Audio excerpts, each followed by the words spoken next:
Hello, Latitude Nation. We are live with the crew of We're Westerly. having We just lost a video, unfortunately.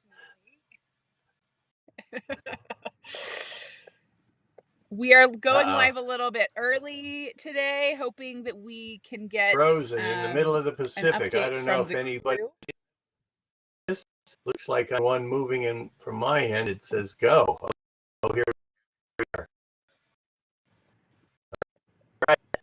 Now we're both streams are having connection issues. Okay. Shoot, we lost Westerly crew so that went away. was a very short-lived update. We're gonna really hope. Okay, they're back. Coming back. Okay. All right, here we are. We've got no. So just to let everyone know, Westerly is having some issues. When Neil Armstrong was heading.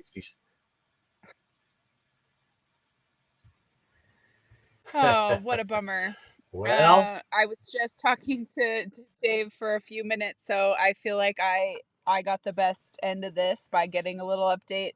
They are having issues with their inverter, just so everyone knows, which is causing them to have some sporadic issues with the Starlink.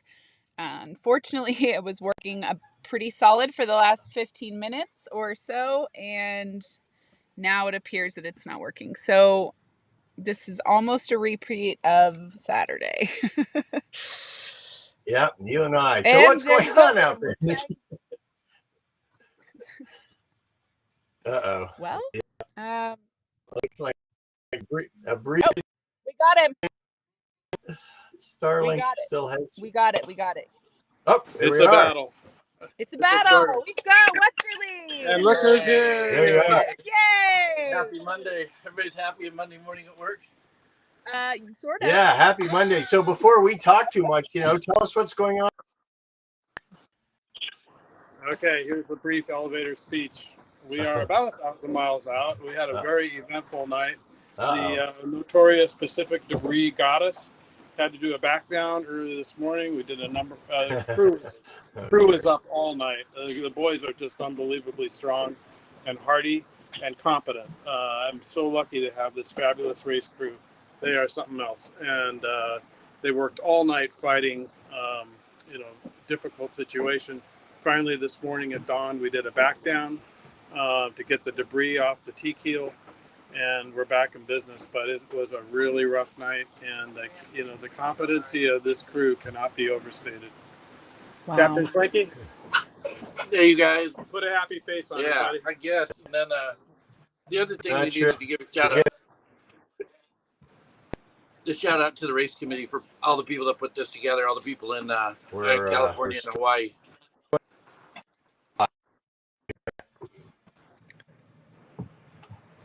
We've got some great screen captures of Andy and Nikki. Nikki, are you live? Yeah. Oh, dear. Yeah, could John, I think you might be having internet issues. I don't want to talk too much in case some verbal. Yeah, I think that was a John issue. So go ahead, Andy. Yeah, Nikki, I can hear you just fine. John's breaking in and out, but I just want to make sure that everybody back home realize how much we appreciate their efforts so we can have fun out here on the ocean. That's awesome. So you have, your shore team helping you out? And the race committee. The race committee is awesome. This is the best race in the world, I'm telling you. Everybody should do this. That's great. Shameless plug. Shameless plug. All right. Everyone should do the Transpac, you guys. It's a great race committee. So what is your trajectory right now? It must be getting warm out there. Yeah, we're pointing towards Hawaii. We're hedging a little, to the north. You've seen the other boats, and we're feeling pretty good. Trying to stay in the wind and try to stay pointed Hawaii at the same time. Awesome. And what do you think for your now base? So this is what are we at? Day 5? Day 5? Yeah, day 5. We got one of our bigger kites up, and we've been reaching quite a bit with different headsails and real flat spinnakers. Now we got our big full cut and running down the waves and getting ready for some of that. Great. So we'll be at the parties day 8 or day 9 for those who are interested. Okay, yeah. I was curious what you thought your trajectory would be as far as arriving. It's still wide open, really. Yeah. We're just about halfway there, I believe. Awesome.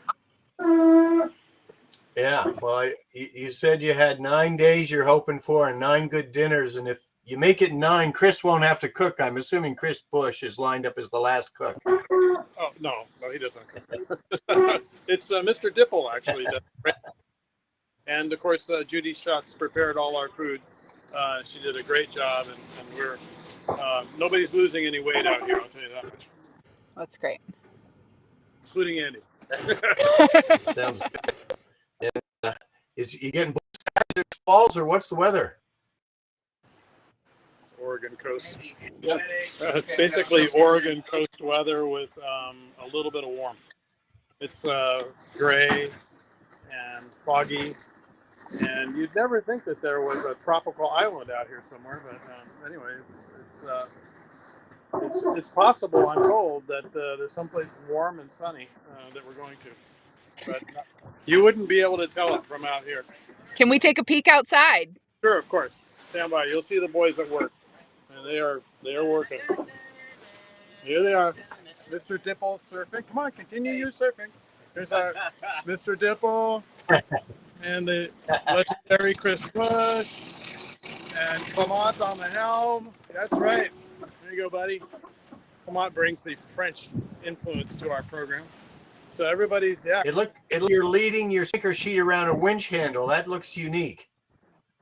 Oh, no, lots of people do that. Yeah, that's very common. That gets a nice angle, gets it up in the air. It makes it possible for the crew to move around the cockpit.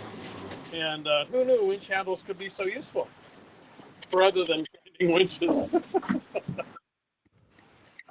Captain Frank, additional comments? I'll tell you what, it's been a moonless night, no stars, no moon, so we're counting on our instruments to be able to drive in the dark, and then also not a whole lot of sunshine, not a whole lot. We got more sunscreen than we have dish soap, so we gotta get busy with the sunscreen. Well, hopefully that weather will shift for you guys soon. I hope so. Yeah. So we give a big shout out to all our family and friends back home, and all you guys out there in Latitude 38 land. Yeah, I'm really happy we were able to make this work. Do you guys know your position? Are you still leading your class? We think so, but it's always tenuous. It's a battle. Yeah. Minute to minute, quite frankly. Our competitors are very wily and crafty. Especially you. Yeah. There's some good competition in the fleet, right? They're smart and they're tough, and they're not going to leave it alone. They're coming for us. We know it. So we're working doubly hard. Hence, working all night. Wow. Yeah, there really is a whole lot. It's been a full moon. But you guys haven't seen it yet. They started the race early so you could enjoy a full moon, but it's not been out there. No, it's been overcast. Not too much of anything, to be super honest. Close by some ships. Close by some ships that are only doing 1 or 2 knots in the middle of the night, which is kind of rare, kind of odd. Usually ships are getting somewhere, but these ships were fairly stationary. We were talking to some other ships in the area. We went through some shipping, and but we haven't seen one bird. Maybe some whales in the first day, but been pretty just concentrating on the boat, keeping her moving, and changing sails. You should be crossing tracks with some single-handed Transpac racers sometime soon too.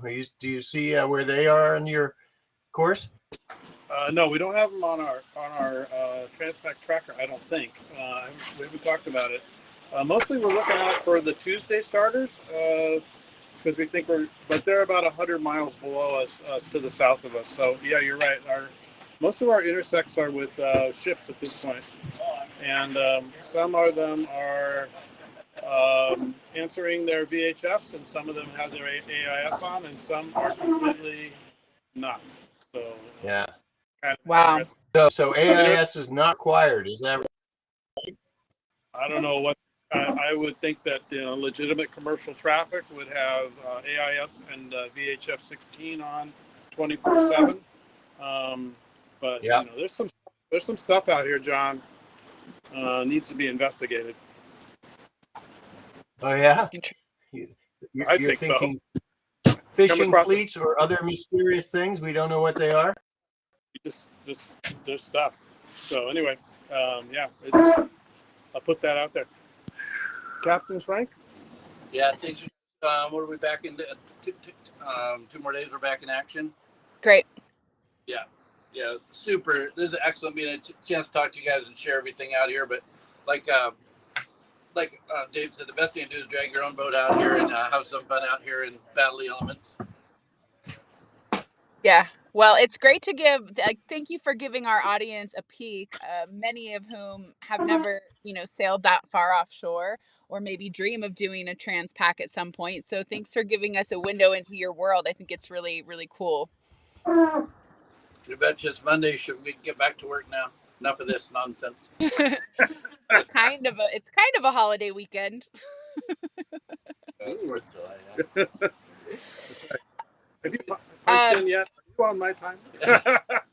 Thank you I so am much. curious, real quick, before we end this, what kind of debris did you guys encounter overnight last night? Buoys.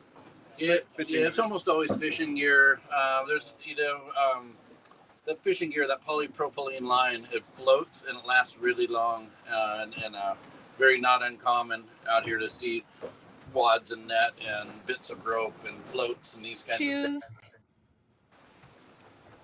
Okay. Sorry, I think we just dropped out for a second. Yeah, discarded fishing gear, bits of net and rope, polypropylene, plastic. Oh, wow. That's just too bad. Yeah, it's a shame, quite frankly. Yeah, it is a shame. Shameful. Hopefully, we haven't reached the end of our Starlink inverter time. Yes. But it may be the case. So, well, we will. We can wrap this up right now. But thank you guys for taking the time, and we're gonna aim to do this again on Wednesday. Yeah, and we look forward. Yeah, we look forward to seeing your updates. So, again, wishing you good weather and wind. And aloha. Aloha. Yes, aloha weather, right? Would be okay. Have a great day, y'all. All right, bye, guys. Bye-bye. Bye. All right.